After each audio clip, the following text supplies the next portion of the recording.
Monkey milk bottle thief.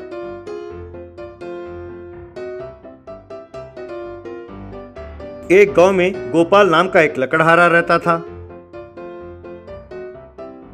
उसकी पत्नी थी राधा। एक दिन गोपाल लकड़ी काटने के लिए अपने साइकिल में जंगल की ओर गया। वहां उसे एक बंदर का बच्चा दिखाई दिया।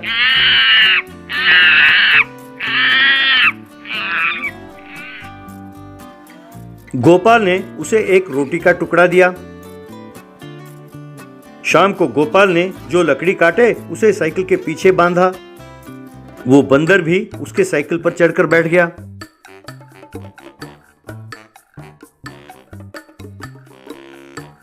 घर पहुंचने पर गोपाल से राधा, क्यों जी, यहाँ तो हमारा ही कोई ठिकाना नहीं है, अब इस बंदर को कहाँ रखें? बंदर, क्या कह रही हो? फिर अपने साइकिल पर उस बंदर को देखकर, अच्छा ये, अरे दोपहर को इस पर तरस आ गया था, मैंने इसे एक रोटी का टुकड़ा दे दिया। लगता है ये मेरे पीछे पीछे चला आया, कल मैं इसे जंगल में छोड़ दूंगा। यूं गोपाल ने उस बंदर को कई बार जंगल में छोड़ा, पर हर बार वो बंदर वापस लौट आया। लगता है इसे आदत पड़ गई है। इसे जंगल में मिलने वाले फलों से ज्यादा अपने घर का खाना अच्छा लगता है। चलो कोई बात नहीं, हमारे साथ साथ ये भी एक टुकड़ा खा लेगा। अब इसे रहने दो यहीं पर, कोई बात नहीं। उस दिन से उस बंदर को वे पालने लगे। उसका नाम मुन्नी रखा। यूं कुछ दिन बीत गए। गोपाल और राधा की एक बिटिया हुई।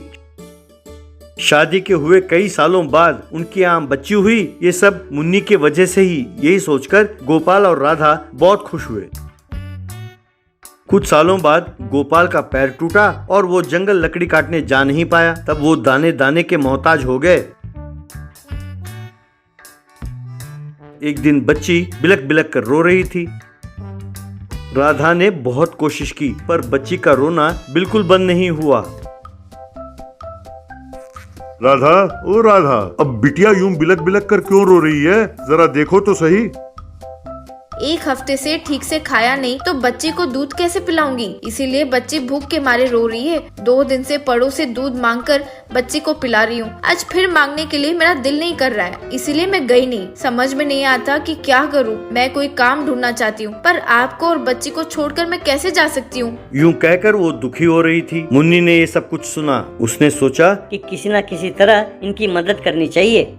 मुन्नी उस गांव के सरपंच रूपचंद के पास गई, जिन्हें गोपाल हर रोज लकड़ी काटकर बेचता था।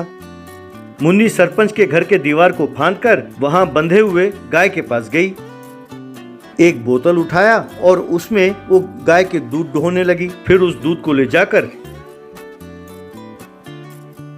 पालने में लेटी हुई बच्ची को उसने पिलाया। बच्ची का रोना बंद होते देख राधा ने बच्ची की ओर देखा। मुन्नी को बच्ची को दूध पिलाते हुए देखकर राधा हैरान हुई। ये दृश्य देखकर गोपाल और राधा के आंखें भर आईं। हमने इसे रोटी के 2 टुकड़े दिए तो ये हमें इतनी वफादारी दिखा रहा है। इस तरह मुन्नी हर रोज बोतल में दूध लाकर बच्ची को पिलाने लगी। रूपचंद की पत्नी सोनम, क्यों जी, सुनो, आजकल हमारी गाय बहुत कम दूध देती है। लगता है उसे चारा ठीक से नहीं डाल रहे हो, जरा ध्यान रखो। सुनो जी, मुझे तो लगता है कोई दूध चोरी कर रहा है, क्योंकि उस गाय को मैं ही हर रोज चारा डालती हूँ। लेकिन दरवाजे तो बंद रहते हैं, तो घर के अंदर कोई आता कैसे होगा? आज इस बात का पता चल जाएगा। यूं रूपचंद और सोनम पहरा देने लगे।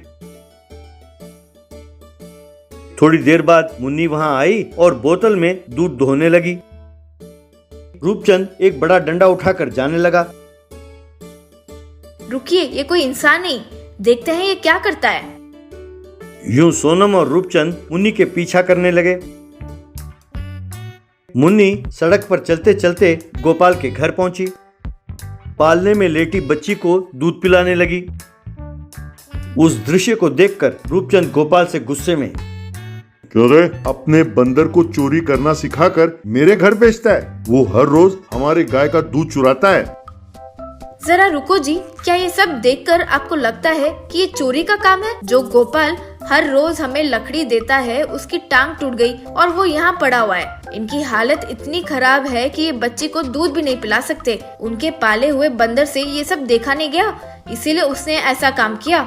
अरे वो तो बेचारा जानवर है, उसके मन में जो रहम है वो हम इंसानों में नहीं रहा। हम गोपाल को कई सालों से जानते हैं, हमें पता था कि उसकी टांग टूट गई है, फिर भी हमने उसके लिए कुछ नहीं किया। ये हमारे लिए शर्म की बात है। हाँ सोनम, तुम बिल्कुल ठीक कहती हो। सुनो गोपाल, मेरी बातों का बुरा ना मानना। जब तक तुम ठीक ना हो जाओ, तुम्हारी बेटी के लिए दूध मेरे घर से हर रोज आएगा। इतना ही नहीं, महीने भर के लिए किराने का सामान भी तुम्हारे घर पहुंच जाएगा। ये बात सुनकर गोपाल और राधा बहुत खुश हुए। Monkey milk bottle thief.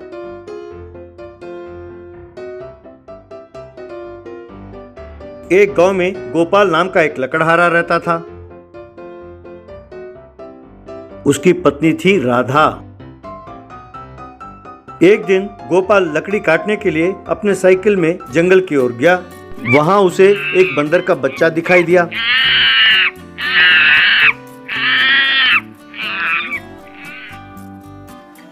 Gopal ने उसे एक रोटी का टुकड़ा दिया। शाम को गोपाल ने जो लकड़ी काटे उसे साइकिल के पीछे बांधा। वो बंदर भी उसके साइकिल पर चढ़कर बैठ गया।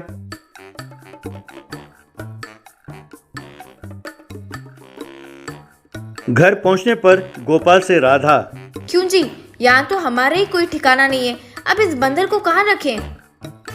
बंदर, क्या कह रही हो? फिर अपने साइकिल पर उस बंदर को देखकर, अच्छा ये, अरे दोपहर को इस पर तरस आ गया था, मैंने इसे एक रोटी का टुकड़ा दे दिया। लगता है ये मेरे पीछे पीछे चला आया। कल मैं इसे जंगल में छोड़ दूंगा। यूं गोपाल ने उस बंदर को कई बार जंगल में छोड़ा, पर हर बार वो बंदर वापस लौट आया। लगता है इसे आदत पड़ गई है। इसे जंगल में मिलने वाले फलों से ज्यादा अपने घर का खाना अच्छा लगता है। चलो कोई बात नहीं, हमारे साथ साथ ये भी एक टुकड़ा खा लेगा। अब इसे रहने दो यहीं पर, कोई बात नहीं। उस दिन से उस बंदर को वे पालने लगे। उसका नाम मुन्नी रखा। यूं कुछ दिन बीत गए। गोपाल और राधा की एक बिटिया हुई। शादी के हुए कई सालों बाद उनकी आम बच्ची हुई। ये सब मुन्नी के वजह से ही। यही सोचकर गोपाल और राधा बहुत खुश हुए। कुछ सालों बाद गोपाल का पैर टूटा और वो जंगल लकड़ी काटने जा नहीं पाया। तब वो दाने दाने के मोहताज हो गए। एक दिन बच्ची बिलक बिलक कर रो रही थी। राधा ने बहुत कोशिश की, पर बच्ची का रोना बिल्कुल बंद नहीं हुआ। राधा, ओ राधा, अब बिटिया यूं बिलक बिलक कर क्यों रो रही है? जरा देखो तो सही। एक हफ्ते से ठीक से खाया नहीं तो बच्चे को दूध कैसे पिलाऊंगी? इसीलिए बच्ची भूख के मारे रो रही है। 2 दिन से पड़ों से दूध मांगकर बच्ची को पिला रही हूँ। आज फिर मांगने के लिए मेरा दिल नहीं कर रहा है, इसीलिए मैं गई नहीं। समझ में नहीं आता कि क्या करूँ। मैं कोई काम ढूंढना चाहती हूँ, पर आपको और बच्ची को छोड़कर मैं कैसे जा सकती हूँ? यूं कहकर वो दुखी हो रही थी। मुन्नी ने ये सब कुछ सुना। उसने सोचा कि किसी न किसी तरह इनकी मदद करनी चाहिए। मुन्नी उस गांव के सरपंच रूपचंद के पास गई, जिन्हें गोपाल हर रोज लकड़ी काटकर बेचता था। मुन्नी सरपंच के घर के दीवार को फांदकर वहां बंधे हुए गाय के पास गई। एक बोतल उठाया और उसमें वो गाय के दूध ढोने लगी। फिर उस दूध को ले जाकर पालने में लेटी हुई बच्ची को उसने पिलाया। बच्ची का रोना बंद होते देख राधा ने बच्ची की ओर देखा। मुन्नी को बच्ची को दूध पिलाते हुए देखकर राधा हैरान हुई। ये दृश्य देखकर गोपाल और राधा के आंखें भर आईं। हमने इसे रोटी के 2 टुकड़े दिए तो ये हमें इतनी वफादारी दिखा रहा है। इस तरह मुन्नी हर रोज बोतल में दूध लाकर बच्ची को पिलाने लगी। रूपचंद की पत्नी सोनम, क्यों जी, सुनो, आजकल हमारी गाय बहुत कम दूध देती है। लगता है उसे चारा ठीक से नहीं डाल रहे हो, जरा ध्यान रखो। सुनो जी, मुझे तो लगता है कोई दूध चोरी कर रहा है, क्योंकि उस गाय को मैं ही हर रोज चारा डालती हूँ। लेकिन दरवाजे तो बंद रहते हैं, तो घर के अंदर कोई आता कैसे होगा? आज इस बात का पता चल जाएगा।